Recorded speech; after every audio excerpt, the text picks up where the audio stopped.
नमस्कार, मैं हूं विनीत और यूपी दर्पण लाइव में आपका स्वागत है।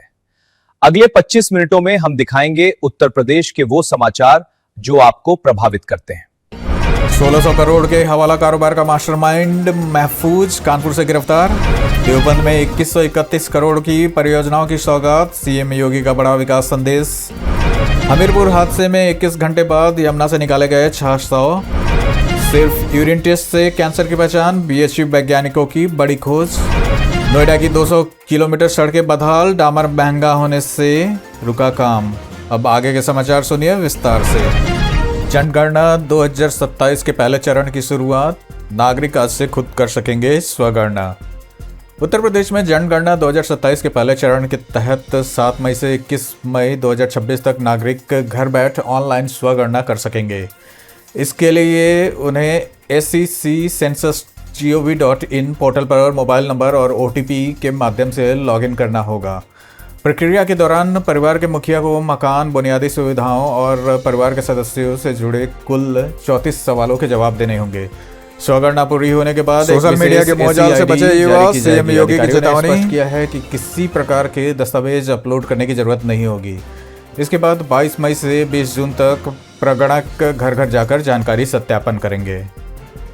NCRB रिपोर्ट में यूपी को राहत, महिला अपराध और दलित उत्पीड़न के मामलों में कमी। राष्ट्रीय अपराध रिकॉर्ड ब्यूरो की ताज़ा रिपोर्ट में उत्तर प्रदेश की कानून व्यवस्था को लेकर सकारात्मक संकेत देखने को मिले हैं। रिपोर्ट के अनुसार महिलाओं के खिलाफ अपराध, दहेज हत्या, दुष्कर्म, दलित उत्पीड़न के मामलों में उल्लेखनीय कमी दर्ज की गई है। वर्ष 2023 में दहेज हत्या के 2122 मामले दर्ज हुए थे, जो 2024 में घटकर 1047 रह गए। इसी तरह दुष्कर्म के मामले में भी कमी देखी गई है। राज्य सरकार का कहना है कि सख्त कानून व्यवस्था, निगरानी और त्वरित कार्रवाई के कारण अपराध नियंत्रण में सुधार हुआ है। रिपोर्ट को प्रदेश पुलिस के लिए बड़ी उपलब्धि के रूप में देखा जा रहा है।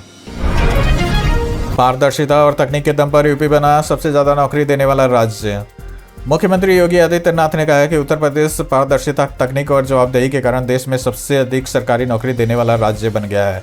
लोक भवन में आयोजित कार्यक्रम में उन्होंने आयुष विभाग, व्यावसायिक शिक्षा और कौशल विभाग तथा दिव्यांग जन सशक्तिकरण विभाग के लिए चयनित 481 अभ्यर्थियों को नियुक्ति पत्र वितरित किए। मुख्यमंत्री ने बताया कि प्रधानमंत्री नरेंद्र मोदी के मिशन रोजगार के तहत अब तक प्रदेश में 9 लाख से अधिक युवाओं को सरकारी नौकरी दी जा चुकी है। उन्होंने कहा कि भर्ती प्रक्रिया पूरी तरह निष्पक्ष और तकनीक आधारित बनाई गई है, जिससे सिफारिश और भ्रष्टाचार की गुंजाइश खत्म हुई है। हमीरपुर हादसे में 21 घंटे बाद मिला सभी 6 लोगों का शव, लगातार चला रेस्क्यू ऑपरेशन। हमीरपुर में यमुना नदी में नाव पलटने से डूबे 6 लोगों के शव करीब 21 घंटे तक चले रेस्क्यू ऑपरेशन के बाद बरामद कर लिए गए। बुधवार देर शाम हुए हादसे के बाद अंधेरा होने के कारण शुरुआती बचाव कार्य में दिक्कत आई, लेकिन NDRF, SDRF, फ्लड, PC, स्थानीय पुलिस और फायर ब्रिगेड की टीमें लगातार अभियान में जुटी रहीं। खराब मौसम के बावजूद बचाव कार्य जारी रखा गया। घटना के बाद इलाके में शोक का माहौल है और जनप्रतिनिधियों व प्रशासनिक अधिकारियों ने पीड़ित परिवारों से मुलाकात कर सांत्वना दी। प्रशासन ने मामले की जांच शुरू कर दी है। देवबंद में 2131 करोड़ रुपए की विकास योजनाओं की सौगात, सीएम योगी ने गिनाई उपलब्धियां। मुख्यमंत्री योगी आदित्यनाथ ने सहारनपुर के देवबंद में 2131 करोड़ रुपए की 325 विकास परियोजनाओं का लोकार्पण और शिलान्यास किया। इनमें 500 करोड़ रुपए की 184 परियोजनाओं का लोकार्पण और 1631 करोड़ रुपए की 141 परियोजनाओं का शिलान्यास भी शामिल है। जनसभा को संबोधित करते हुए मुख्यमंत्री ने कहा कि पश्चिमी उत्तर प्रदेश अब दंगों और कर्फ्यू नहीं बल्कि विकास, निवेश और बेहतर कानून व्यवस्था के लिए पहचाना जा रहा है। उन्होंने कहा कि पहले सरकारी धन तुष्टिकरण पर खर्च होता था, जबकि अब सड़क, एक्सप्रेसवे, विश्वविद्यालय और एयरपोर्ट जैसी परियोजनाओं पर निवेश किया जा रहा है। बरेली से हल्द्वानी तक बनेगा ग्रीनफील्ड एक्सप्रेसवे, सीमांकन का काम शुरू। उत्तर प्रदेश और उत्तराखंड के बीच बेहतर कनेक्टिविटी के लिए बरेली से हल्द्वानी तक ग्रीनफील्ड एक्सप्रेसवे बनाने की तैयारी शुरू हो गई है। करीब 100 किलोमीटर लंबे एक्सप्रेसवे के लिए जमीन का सीमांकन कार्य प्रारंभ कर दिया गया है। भारतीय राष्ट्रीय राजमार्ग प्राधिकरण की इस परियोजना से दोनों राज्यों के बीच यात्रा समय में बड़ी कमी आने की उम्मीद है। यह नया कॉरिडोर पुराने भीड़ भाड़ वाले मार्गों के बजाय नई जमीन और नए रूट पर विकसित किया जाएगा, जिससे जाम की समस्या कम होगी। परियोजना को व्यापार, पर्यटन और औद्योगिक गतिविधियों के लिए भी महत्वपूर्ण माना जा रहा है। यूपी के हर जिले में खुलेंगे ड्रोन बैंक, किसानों को 50% अनुदान पर मिलेगी सुविधा। उत्तर प्रदेश सरकार स्मार्ट खेती को बढ़ावा देने के लिए सभी जिलों में ड्रोन बैंक स्थापित करने जा रही है। इन ड्रोन बैंकों का संचालन एग्री जंक्शन और किसान उत्पादक संगठनों के माध्यम से किया जाएगा। किसान तय किराया देकर इन ड्रोन का उपयोग कीटनाशक और तरल उर्वरकों के छिड़काव के लिए कर सकेंगे। विश्व बैंक पोषित यूपी एग्रीज योजना के तहत सरकार ड्रोन खरीद पर 50% तक अनुदान देगी। कृषि विशेषज्ञों का मानना है कि इससे खेती की लागत घटेगी, समय की बचत होगी और आधुनिक तकनीक का उपयोग बढ़ेगा। यह पहल प्रदेश में तकनीक आधारित कृषि को मजबूत करने की दिशा में बड़ा कदम मानी जा रही है। बंगाल जीत के बाद यूपी भाजपा में नई रणनीति की तैयारी, सुनील बंसल को मिल सकती है बड़ी जिम्मेदारी।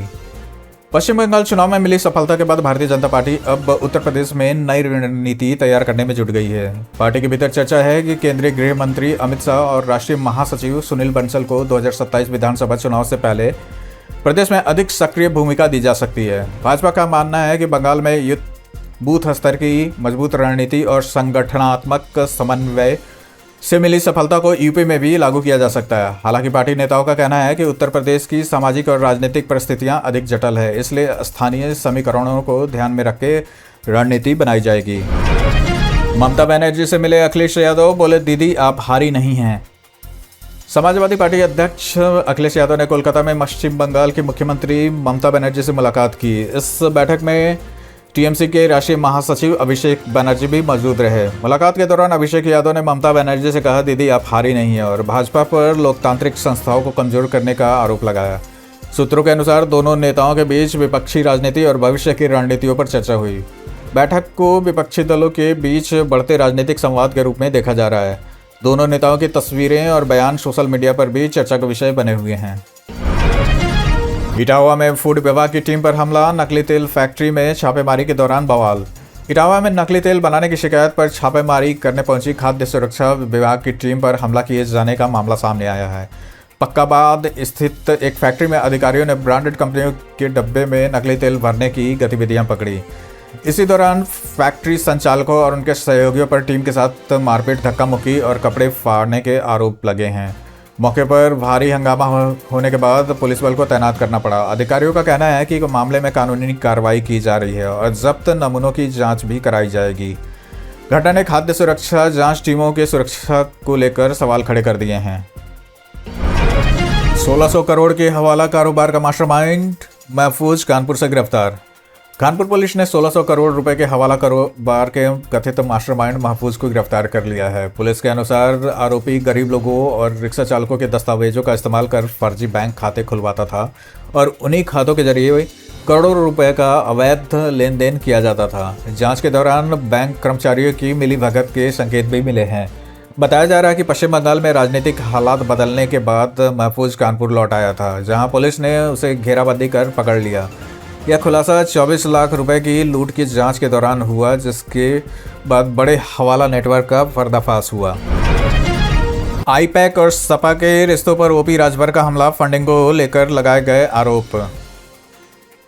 योगी सरकार में मंत्री ओपी राजभर ने समाजवादी पार्टी और चुनावी रणनीति कंपनी आईपैक के संबंधों को लेकर गंभीर आरोप लगाए हैं। उन्होंने दावा किया कि पश्चिम बंगाल के कथित कोयला घोटाले से जुड़े पैसों के जरिए आईपैक की फंडिंग की जा रही थी और यही नेटवर्क उत्तर प्रदेश में समाजवादी पार्टी के चुनावी अभियान में सक्रिय था। राजभर ने सोशल मीडिया के पोस्ट के जरिए अखिलेश यादव से सवाल पूछते हुए कहा कि बंगाल चुनाव के बाद यह संबंध अचानक क्यों टूट गए। इस बयान के बाद प्रदेश की राजनीति में नई बहस शुरू हो गई है और विपक्षी दलों की प्रतिक्रियाएं भी सामने आने लगी हैं। मुख्य सचिव एसपी गोयल ने सभी डीएम और कमिश्नरों को राष्ट्रीय लोक अदालत को लेकर दिए निर्देश। उत्तर प्रदेश के मुख्य सचिव एसपी गोयल ने वीडियो कॉन्फ्रेंसिंग के जरिए सभी जिला अधिकारियों, मंडलायुक्तों को राष्ट्रीय लोक अदालत की तैयारियों को लेकर जरूरी निर्देश दिए हैं।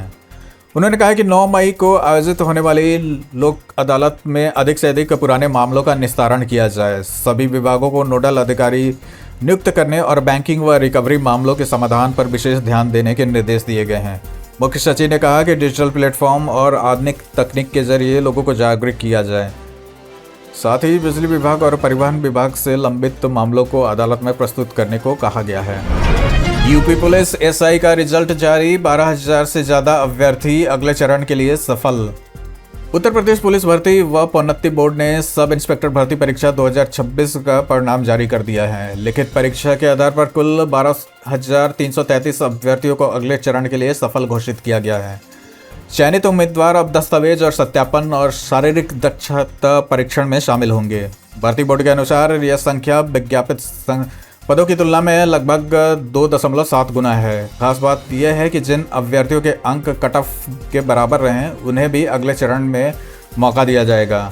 लंबे समय से परिणाम का इंतजार कर रहे लाखों युवाओं के लिए यह बड़ी खबर मानी जा रही है। महाराजगंज में 1 करोड़ की नशीली दवाओं के साथ 3 तस्कर गिरफ्तार। महाराजगंज की श्याम देरुआ पुलिस ने बड़ी कार्रवाई करते हुए करीब 1 करोड़ रुपए की नशीली दवाओं के साथ 3 अंतर जनपदीय तस्करों को गिरफ्तार किया है। पुलिस के अनुसार आरोपी गोरखपुर के रहने वाले हैं और किराए की गाड़ियों के जरिए प्रतिबंधित कैप्सूल और टेबलेट की सप्लाई करते थे। तलाशी के दौरान भारी मात्रा में नशीले पदार्थ बरामद किए गए, जिसके बाद तीनों के खिलाफ NDPS एक्ट के तहत मामला दर्ज किया गया। पुलिस अब इस नेटवर्क से जुड़े अन्य लोगों और सप्लाई चेन की जांच कर रही है। अधिकारियों ने कहा है कि प्रदेश में मादक पदार्थों की तस्करी के खिलाफ अभियान लगातार तेज किया जा रहा है। फ्रूट होराइजन 2026 में बोले शिवराज सिंह चौहान, फलों के उत्पादन से बढ़ेगी किसानों की आय। केंद्रीय कृषि मंत्री शिवराज सिंह चौहान ने लखनऊ में आयोजित फ्रूट होराइजन 2026 कार्यक्रम में किसानों की आय बढ़ाने के लिए बागवानी और खाद्य प्रसंस्करण को मजबूत करने पर जोर दिया। उन्होंने कहा कि फलों का उत्पादन बढ़ाने, गुणवत्ता और सुधारने और प्रोसेसिंग इंफ्रास्ट्रक्चर विकसित करने से किसानों को सीधा लाभ मिलेगा। 2 दिवसीय कार्यक्रम में आधुनिक कृषि तकनीकों, निर्यात संभावनाओं और खाद्य प्रसंस्करण उद्योग पर चर्चा की गई। चौहान ने कहा है कि सरकार किसानों को नई तकनीक और बाजार से जोड़ने के लिए लगातार काम कर रही है। विशेषज्ञों का मानना है कि इससे कृषि क्षेत्र में वैल्यू एडिशन बढ़ेगा और किसानों की आमदनी में सुधार होगा। मेरठ में रिश्वत लेते CGST अधीक्षक और कंप्यूटर ऑपरेटर को CBI ने पकड़ा। मेरठ में केंद्रीय जांच ब्यूरो ने रिश्वतखोरी के मामले में CGST विभाग के अधीक्षक और एक कंप्यूटर ऑपरेटर को गिरफ्तार किया है। CBI की टीम ने मंगल पांडे नगर स्थित कार्यालय में छापेमारी कर आरोपी कंप्यूटर ऑपरेटर को रिश्वत लेते हुए रंगे हाथ पकड़ा। जांच एजेंसी के अनुसार यह रकम CGST अधीक्षक की ओर से मांगी गई थी। कार्रवाई के बाद दोनों आरोपियों को हिरासत में लेकर पूछताछ शुरू कर दी गई है। घटना के बाद विभागीय कार्यालय में हड़कंप मच गया और कर्मचारियों में खलबली देखी गई। CBI अब पूरे मामले में भ्रष्टाचार के नेटवर्क और अन्य संभावित संलिप्त लोगों की जांच कर रही है। नोएडा की 200 किलोमीटर सड़कें बदहाल, डामर महंगा होने का हवाला देकर रुका मरम्मत कार्य। नोएडा में सड़कों की खराब हालत लोगों के लिए बड़ी परेशानी बन गई है। शहर की करीब 200 किलोमीटर सड़कें गड्ढों, उखड़े डामर और टूटे किनारों के कारण जर्जर हो चुकी हैं, लेकिन मरम्मत कार्य अब तक शुरू नहीं हो सका है। नोएडा प्राधिकरण फरवरी से अब तक 265 टेंडर जारी कर चुका है। बावजूद इसके निर्माण एजेंसियां काम शुरू करने से बच रही हैं। ठेकेदारों का कहना है कि अंतर्राष्ट्रीय हालात, इजराइल ईरान तनाव के चलते बिटुमिन यानी डामर की कीमतों में भारी बढ़ोतरी हुई है, जिससे लागत बढ़ गई है। प्राधिकरण के CEO कृष्णा करोड़ेस ने अधिकारियों की कार्यशैली पर नाराजगी जताते हुए समय पर काम शुरू करने के निर्देश दिए हैं। यूपी में 295 पदों पर भर्ती का मौका, PET स्कोर वाले ग्रेजुएट कर सकेंगे आवेदन। उत्तर प्रदेश अधीनस्थ सेवा चयन आयोग ने होमगार्ड विभाग में 295 पदों पर भर्ती के लिए आवेदन प्रक्रिया घोषित कर दी है। इसमें ब्लॉक ऑर्गेनाइजर और प्लाटून कमांडर के पद शामिल हैं। आवेदन प्रक्रिया 16 जून 2026 से शुरू होकर 6 जुलाई तक चलेगी। भर्ती के लिए उम्मीदवार का स्नातक होना और PET 2025 का वैध स्कोर कोड होना अनिवार्य है। चयन प्रक्रिया में PET स्कोर के आधार पर शॉर्टलिस्टिंग, लिखित परीक्षा, शारीरिक परीक्षण शामिल होगा। आयोग ने आवेदन शुल्क मात्र 25 रुपये रखा है। युवाओं के लिए इस नौकरी पाने का सबसे महत्वपूर्ण अवसर माना जा रहा है। लखनऊ रेल रूट पर किन्नरों की वसूली से यात्री परेशान, महिलाओं का गैंग भी सक्रिय है। लखनऊ से गुजरने वाली ट्रेनों की जनरल और स्लीपर बोगियों में यात्रियों से जबरन वसूली की शिकायतें बढ़ती जा रही हैं। यात्रियों का आरोप है कि कुछ लोग किन्नर बनकर ट्रेनों में चढ़ते हैं और पैसे न देने पर अभद्रता, धमकी और मारपीट तक करते हैं। रिपोर्ट के अनुसार उन्नाव ईस्टबैग रेल रूट पर पंजाब, दिल्ली, मुंबई की ओर से आने वाली ट्रेनों में यह गिरोह सक्रिय रहता है। कई मामलों में महिलाओं के समूह की संलिप्तता भी सामने आई है। यात्रियों ने रेलवे प्रशासन और पुलिस से कार्रवाई की मांग की है ताकि सफर के दौरान सुरक्षा सुनिश्चित की जा सके। यूपी में एक रात में पोस्टपेड होंगे स्मार्ट मीटर, उपभोक्ताओं का बैलेंस रहेगा सुरक्षित। उत्तर प्रदेश में स्मार्ट प्रीपेड मीटरों को पोस्टपेड में बदलने की प्रक्रिया 9 मई की रात से शुरू होकर 10 मई तक पूरी कर ली जाएगी। ऊर्जा विभाग के अनुसार इस बदलाव के बाद उपभोक्ताओं का मीटर रिचार्ज कराने की जरूरत नहीं होगी और उन्हें पहले की तरह हर महीने बिजली का बिल मिलेगा। विभाग ने स्पष्ट किया कि प्रीपेड मीटर में बचा हुआ बैलेंस पूरी तरह सुरक्षित रहेगा और स्वतः आगामी बिल में समायोजित कर दिया जाएगा। अधिकारियों का कहना है कि इस फैसले से तेज मीटर, अधिक बिल और बिना उपयोग के बैलेंस कटने जैसी शिकायतों से राहत मिलेगी। चार धाम यात्रा में साइबर ठगी से बचाने के लिए यूपी पुलिस का जागरूकता अभियान। चार धाम यात्रा के दौरान बढ़ती ऑनलाइन ठगी को देखते हुए उत्तर प्रदेश पुलिस ने विशेष जागरूकता अभियान शुरू किया है। पुलिस लोगों को फर्जी हेलीकॉप्टर बुकिंग वेबसाइट, नकली होटल पैकेज और टूर ट्रैवल विज्ञापनों से सतर्क रहने की सलाह दे रही है। अधिकारियों ने बताया कि केवल अधिकृत पोर्टल और सत्यापित माध्यम से ही बुकिंग करानी चाहिए। इसके साथ ही यात्रियों को आधिकारिक हेल्पलाइन, व्हाट्सएप सहायता नंबर की भी जानकारी दी जा रही है। पुलिस का कहना है कि साइबर अपराधी धार्मिक यात्राओं के नाम पर लोगों को निशाना बना रहे हैं, इसलिए सतर्कता और सही जानकारी बेहद जरूरी है। बीएचयू वैज्ञानिक की बड़ी खोज, अब यूरिन टेस्ट से हो सकेगी कैंसर की पहचान। बीएचयू के वैज्ञानिकों ने कैंसर की पहचान को लेकर महत्वपूर्ण सफलता हासिल की है। शोधकर्ताओं ने यूरिन में मौजूद एक्सोसोमल माइक्रो आरएनए आधारित बायोमार्कर की खोज की है, जिसके जरिए अब कैंसर की पहचान और उसके स्टेज का पता लगाया जा सकेगा। विशेषज्ञों के अनुसार जहां पहले एमआरआई, सीटी स्कैन और सिस्टोस्कोपी जैसी महंगी जांचों की जरूरत पड़ती थी, वही अब कम लागत में परीक्षण संभव हो सकेगा। वैज्ञानिक भविष्य में प्रेगनेंसी किट की तरह आसान जांच किट विकसित करने की दिशा में काम कर रही है। इस खोज को कैंसर निदान के क्षेत्र में बड़ी उपलब्धि माना जा रहा है। वाराणसी में बनेगा मेगा क्रूज टर्मिनल, गंगा में शुरू होंगी वाटर टैक्सी सेवाएं। वाराणसी में गंगा पर्यटन और जल परिवहन को बढ़ावा देने के लिए मेगा क्रूज टर्मिनल बनाने की तैयारी तेज हो गई है। सामने घाट पर बनने वाले इस टर्मिनल के लिए नगर निगम ने 2 एकड़ जमीन देने की सैद्धांतिक मंजूरी दे दी है। परियोजना पूरी होने के बाद यहां लग्जरी क्रूज और वाटर टैक्सी सेवाएं संचालित की जाएंगी। अधिकारियों का मानना है कि इससे पर्यटन को नई गति मिलेगी और गंगा के उस पार व्यापार तथा रोजगार के नए अवसर विकसित होंगे। यह परियोजना वाराणसी की आधुनिक जल परिवहन और धार्मिक पर्यटन के बड़े केंद्र के रूप में स्थापित करने की दिशा में अहम कदम मानी जा रही है। बारिश से गन्ना किसानों को राहत, फसल में बढ़ेगी पैदावार की उम्मीद। शाहजहांपुर, लखीमपुर खीरी और बरेली समेत कई जिलों में हुई बारिश से गन्ना किसानों को बड़ी राहत दी है। लंबे समय से पड़ रही भीषण गर्मी और लू के कारण गन्ने की फसल प्रभावित हो रही थी, लेकिन हाल की बारिश से मिट्टी का तापमान कम हुआ है और फसल की बढ़वार में सुधार होने की उम्मीद की गई है। कृषि विशेषज्ञों के अनुसार यह बारिश गन्ने के कल्लों के विकास के लिए बेहद लाभकारी साबित होगी। साथ ही किसानों को डीजल आधारित सिंचाई पर होने वाले खर्च से भी राहत मिलेगी। विशेषज्ञों ने इस समय यूरिया की टॉप ड्रेसिंग करने की सलाह दी है ताकि उत्पादन बेहतर हो सके।